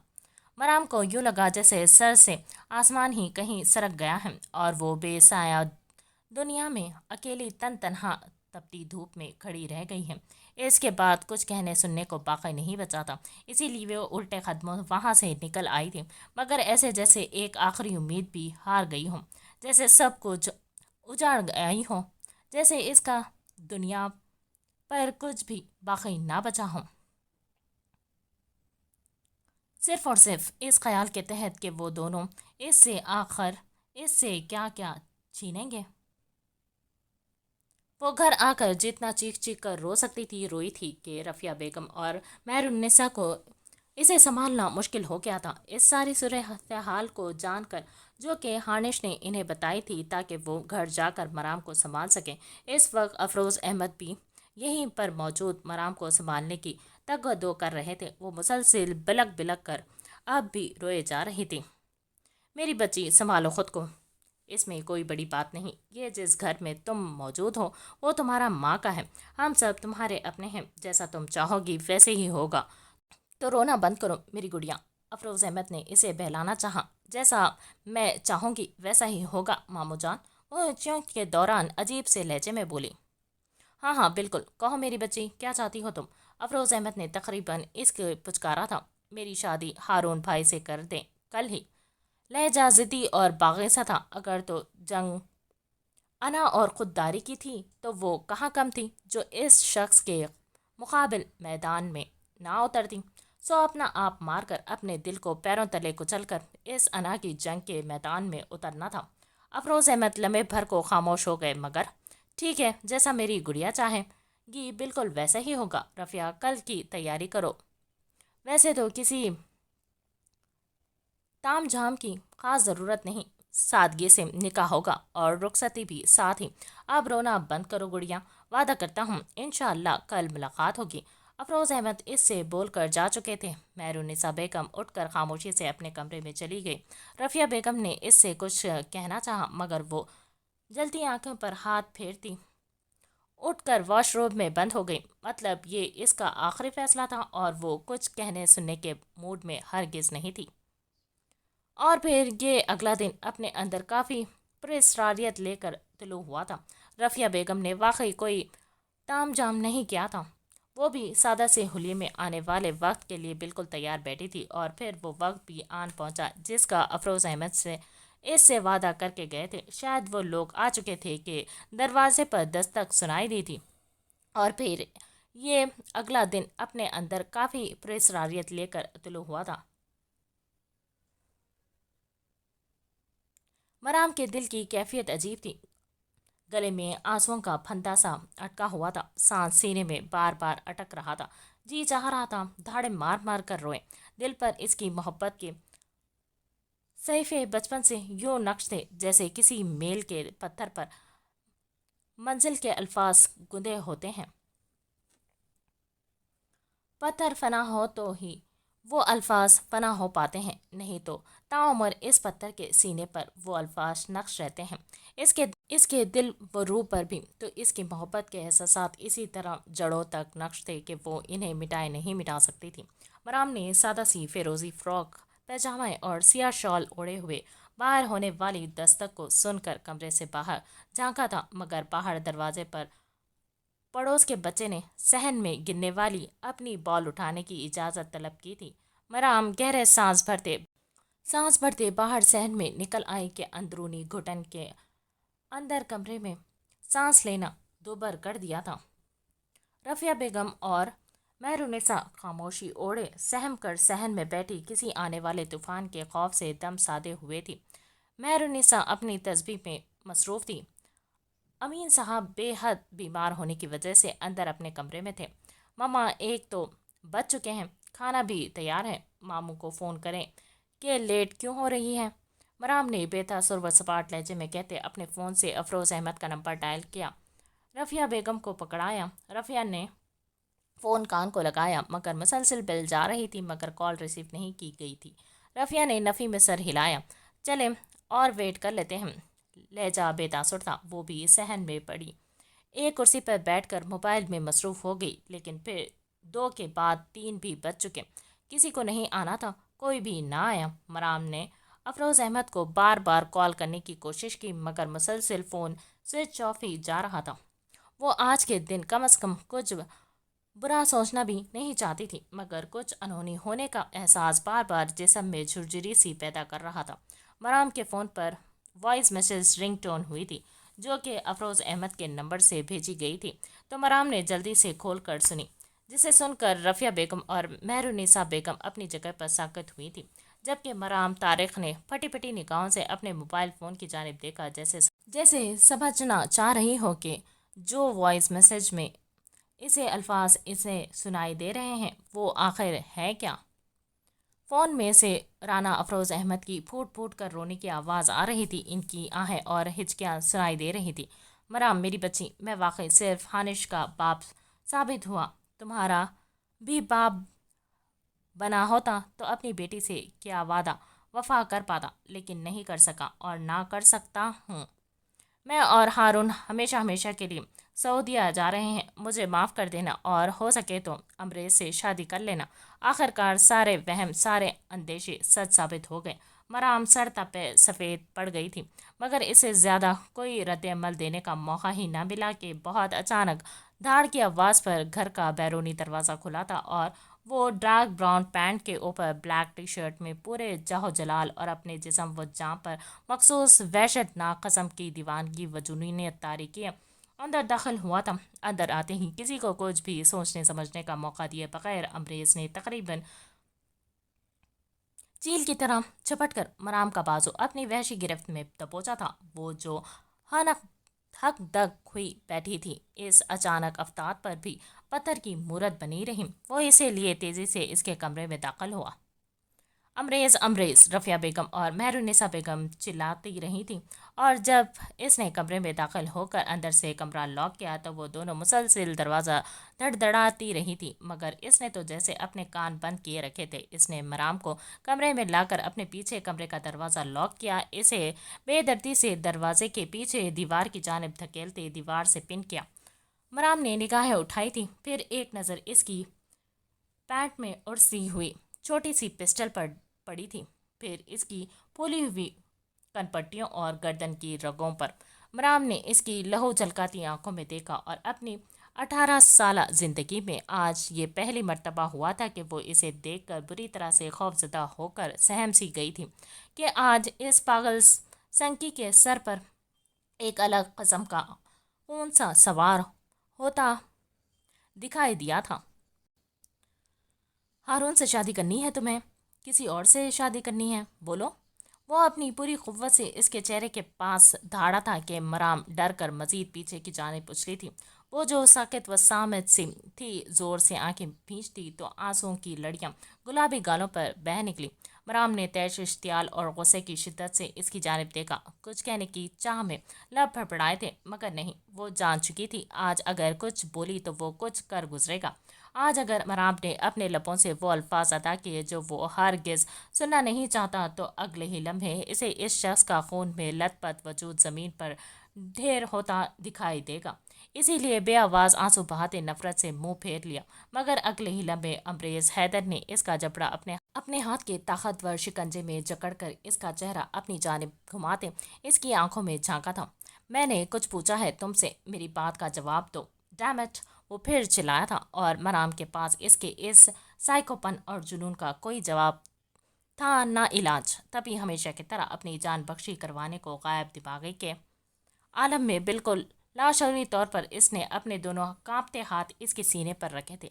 और फिर हुआ भी यूं ही। इसकी गुब्बारे की तरह फूली रगें पल भर में ढीली पड़ती महसूस हुई थी।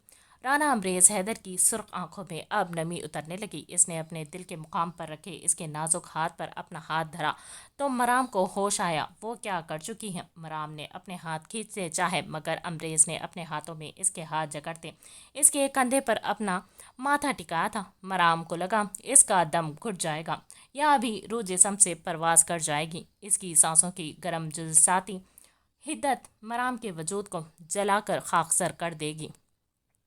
मेरे जुनून को हवा मत दो मराम, मुझे मत छेड़ो, मेरा पागलपन मत बढ़ाओ। मैं अपने और तुम्हारे साथ कुछ कर गुजरूंगा। बेबसी की इंतहा पर अपने लब कुचलते इसने वहशत के आलम में कहा था। मराम का कंधा इसके आंसुओं से नम पड़ गया था। मराम ने छटपटाकर इसे खुद से दूर करते इसका गिरेबान अपनी मुट्ठी में जकड़ा था। धमकियां मत दे मुझे, आखिर क्या करेंगे आप? वो हलक के बल चिल्लाई तो वो जख्मी सा वन साइडेड मुस्कुराया था। बिल्कुल वही अभी अभी जिसके तसव्वुर से मेरी जिंदगी की जान पर बन आई थी। अमरेज ने इसकी आंखों में आंखें डालकर कहा था। तब मराम को अपनी बेबसी पर इस कदर तैश आया कि दिल क्या खुद को पनाह कर दे। मम्मा मुझे कोई फ़र्क नहीं पड़ता आपके किसी अमल से। बेताशा रोते ना चाहते हुए भी लहजा बुरी तरह से लड़खड़ा गया। तो फिर अभी सिर्फ एक मर्तबा इन लबों से बोल कर दिखा दो कि किसी और से शादी करोगी। सर्द व सपाट लहजा था। अमरेज ने इसकी आंखों में झांका। मराम ने फूट फूट कर रोते फिर से नफ़ी में मुंह फेरा था।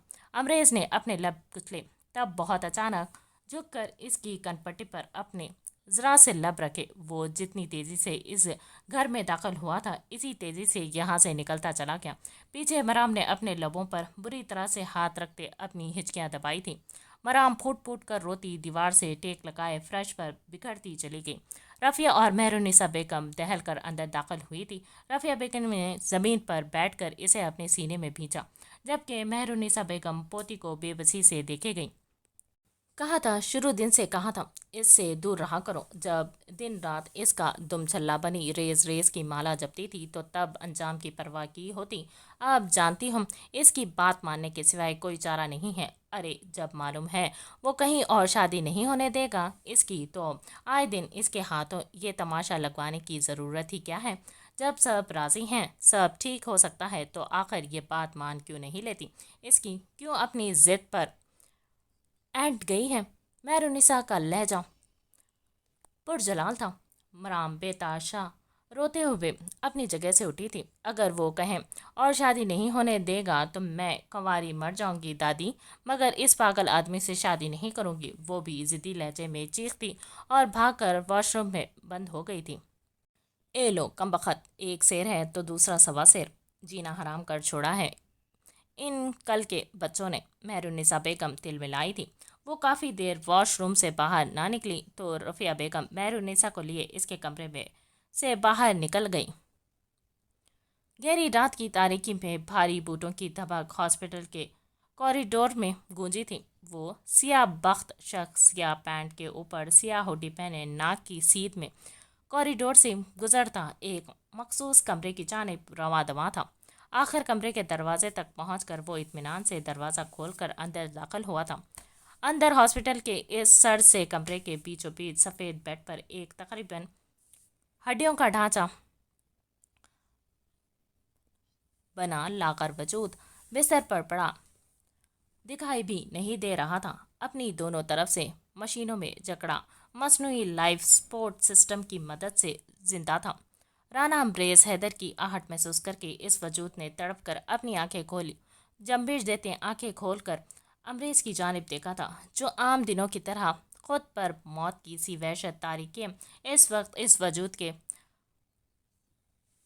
पाइंती पर खड़ा नफरत व हकारत से इसे घूर रहा था। मैं चाहता तो आशिक के कातिल को बहुत पहले इस बिस्तर पर इस अंजाम तक पहुंचा सकता था, मगर नहीं, खुद के इंतकाम लेने में वो मज़ा कहाँ जो कुदरत को आपके हिस्से का इंतकाम लेते देखने में है। कसम से 24 साल इंतज़ार रायगा नहीं गया, इसने कहते आंखें मूंदे एक पुरसकून सी सांस हवा में खारिज की थी। तब बिस्तर मर्ग पर पड़े इस वजूद की आंखों की पुतलियों में हरकत सी हुई थी। अहम अहम वो बीमार वजूद अजियत से कांपने लगा। तब हमेशा की तरह मुंह से अजीब व गरीब गरकाती आवाज़ें निकालते अपने कांपते हाथ आपस में जोड़ने चाहे और फिर एक मखसूस इशारा भी किया गया, मगर इधर राना अम्बरेज हैदर के लबों को एक बड़ी फरेब भरी इस्तहज़ाइया मुस्कुराहट ने छुआ।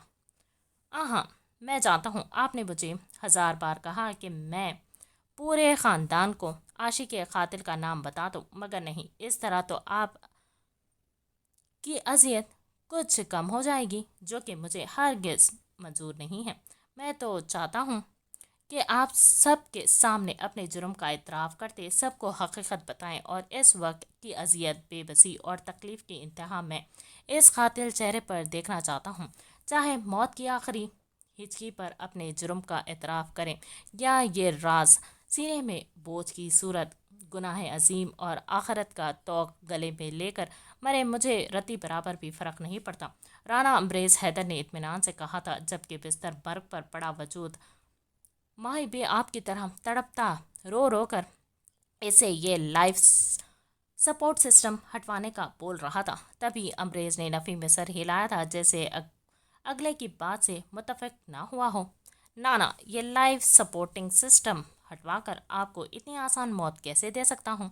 आपको तो जिंदा रहना है, हर पल हर दम एक नया अजाब झेलने के लिए। ये सोचने के लिए क्या सोचकर आपने मुझसे मेरी आशी को छीना था। अमरेज ने गुस्से से धाड़ते कहा। बेड पर पड़ा मरीज फूट फूट कर रो दिया और वहाँ वहाँ की दर्दनाक आवाज़ें अपने मुंह से निकालने लगा, मगर वो हमेशा की तरह वहाँ रुका नहीं था, वहाँ से निकलता चला गया। मराम स्टाफ रूम में बैठी इनहमाक से बच्चों की नोटबुक्स चेक कर रही थी जब फ़ोन की मुसलसिल बजती मैसेज रिंग टोन ने इसकी तवज्जो अपनी जानिब खींची। तकरीबन 1 माह गुजर गया था।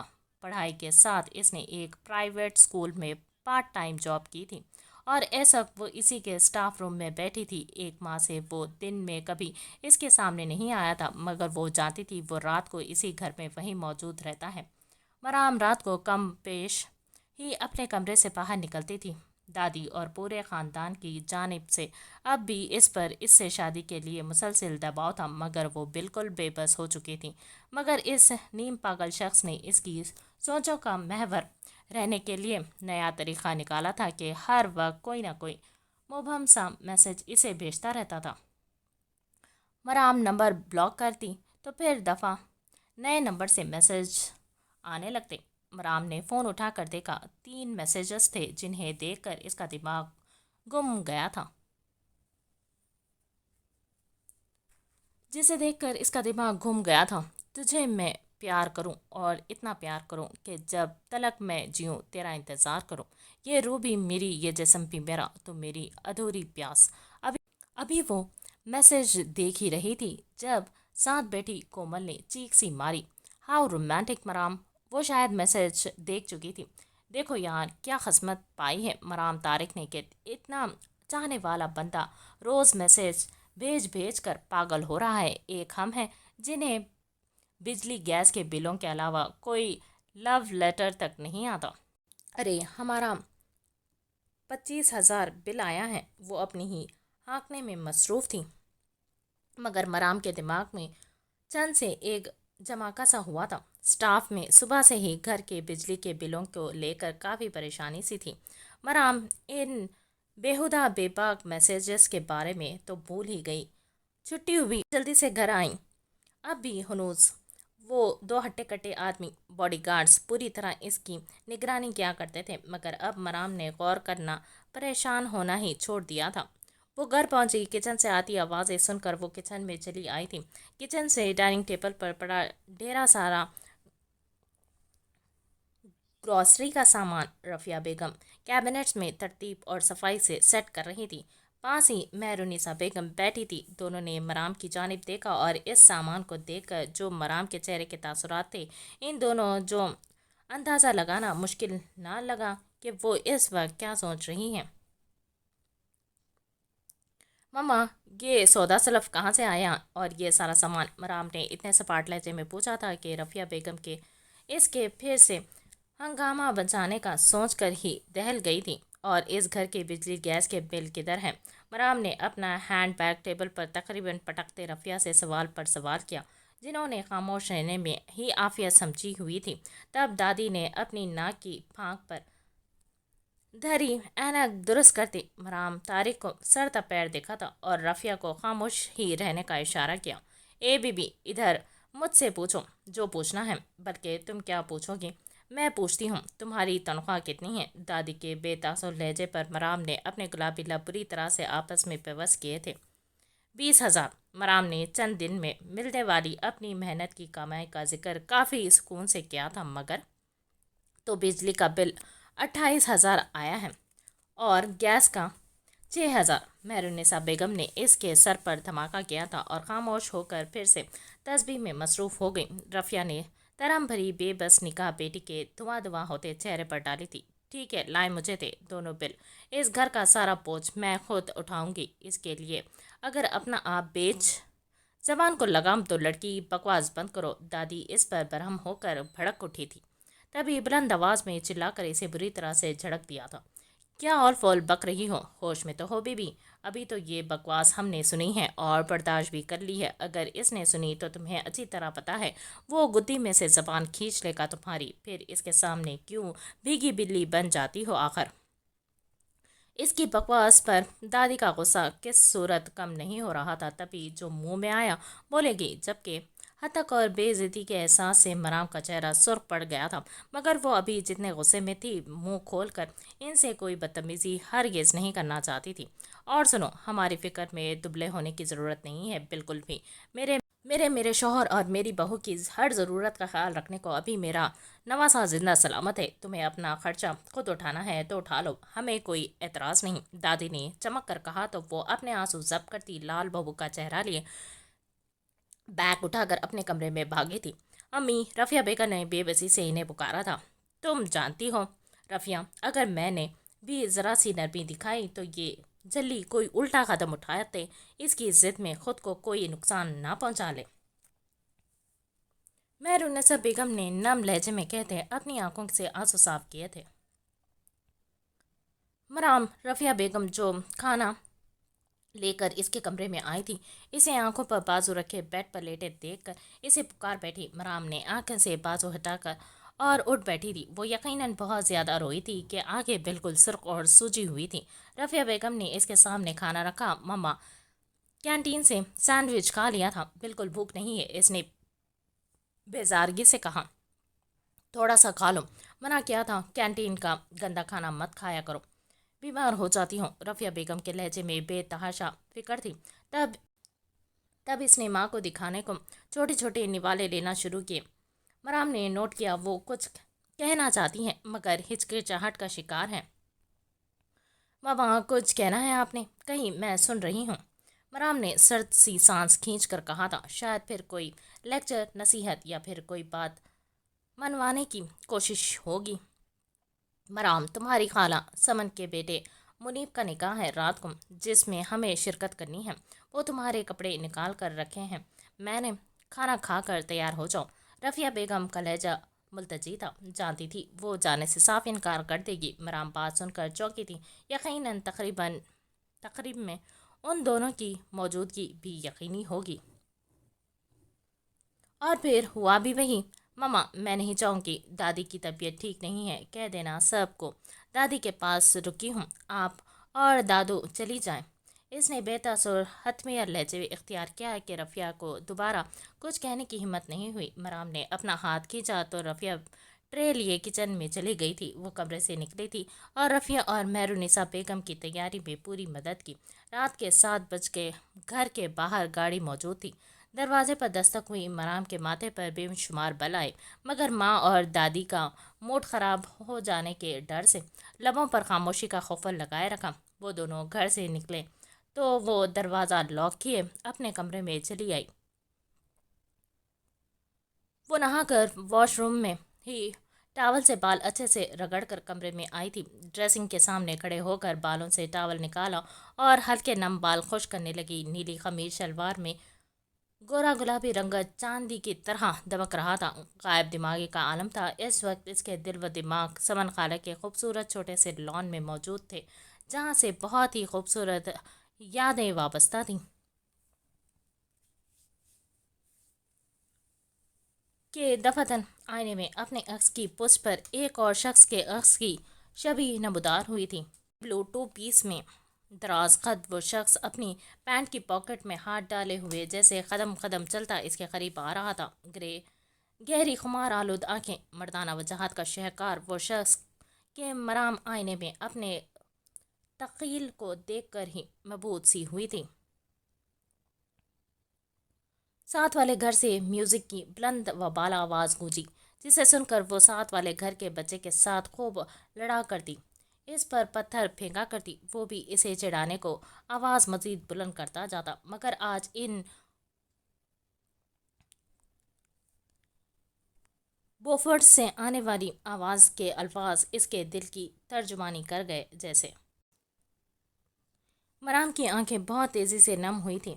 फिर सर झटक कर वो तकरीबन घसीटने वाले अंदाज में बाल ब्रश करने लगी, जो वो इसके पीछे मौजूद इसका एक एक तासुर नोट कर रहा था। इसकी ऐसी बेकरार हालत देखकर इसकी आंखें मुस्कुराई थी। वो कदम कदम चलता इससे 4 कदम के फासले पर आन रुका था। मेरे लिए इस बेतहाशा मोहब्बत का गुस्सा अपनी इन नाजुक जुल्फ़ों पर मत उतारो जान, और हाँ, मुझे ऐसे मत देखो कहीं जज्बात की रौ में बहते कोई ऐसी गुस्ताखी ना कर बैठो जो हम दोनों के लिए नाकाबिल बर्दाश्त हो। भारी गंभीर आवाज़ में की गई सरगोशी सुनकर मराम को बौखलाकर इसकी जानिब पलटी। धमाके की आवाज़ से ड्रेसिंग पर पड़ी चीज़ें ज़मीन बोस हुई थीं। इसने फटी फटी निगाहों से इस शख्स को अपने कमरे में हकीकत में मौजूद पाया। इसके खुद को ऐसी निगाहों से देखता पाकर मराम के पैरों तले से ज़मीन हिल चुकी थी।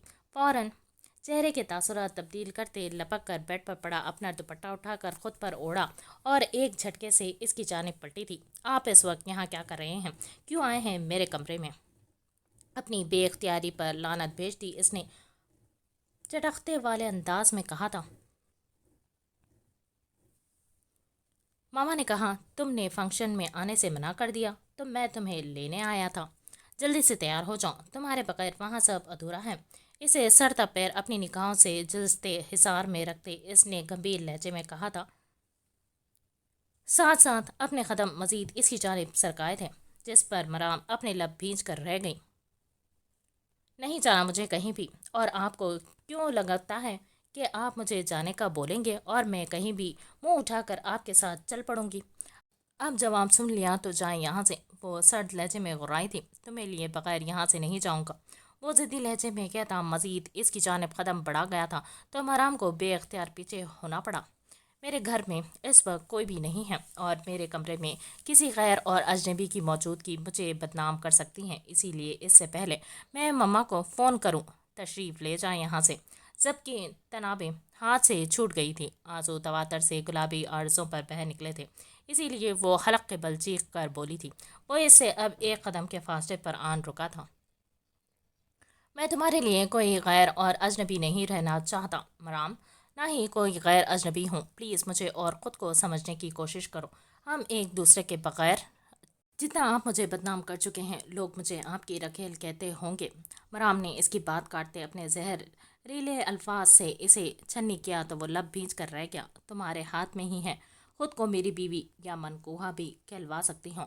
वो दीवार से लगी तो मराम ने तो अमरेज़ ने इसके दाएं बाएं अपने हाथ रखे। मैं मर जाऊंगी राना अमरेज़ हैदर, मगर आपसे शादी नहीं करूंगी, वो फंकार कर बोली थी।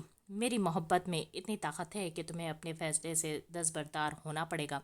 वो शायद इसे आज अपने अल्फाज से मात देना चाहता था, मगर फिर तो मेरी मोहब्बत में इतनी ताकत नहीं होगी کہ آپ کو کسی اور سے شادی کے فیصلے سے دستبردار کروا سکتی۔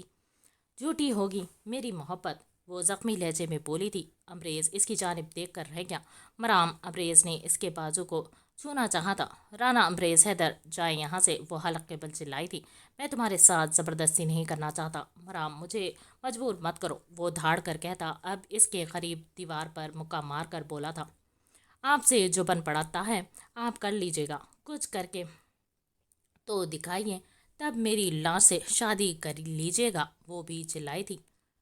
مرام، وہ گرجدار آواز میں دھاڑا اور اس کی نازک کلائی کو اپنی وحشت اور آہنی شکنجے میں جکڑا۔ تب مرام نے اسے پوری طاقت سے خود سے دور دھکیلا، وہ جو دانستہ طور پر خود کو ڈھیلا چھوڑے ہوئے تھا۔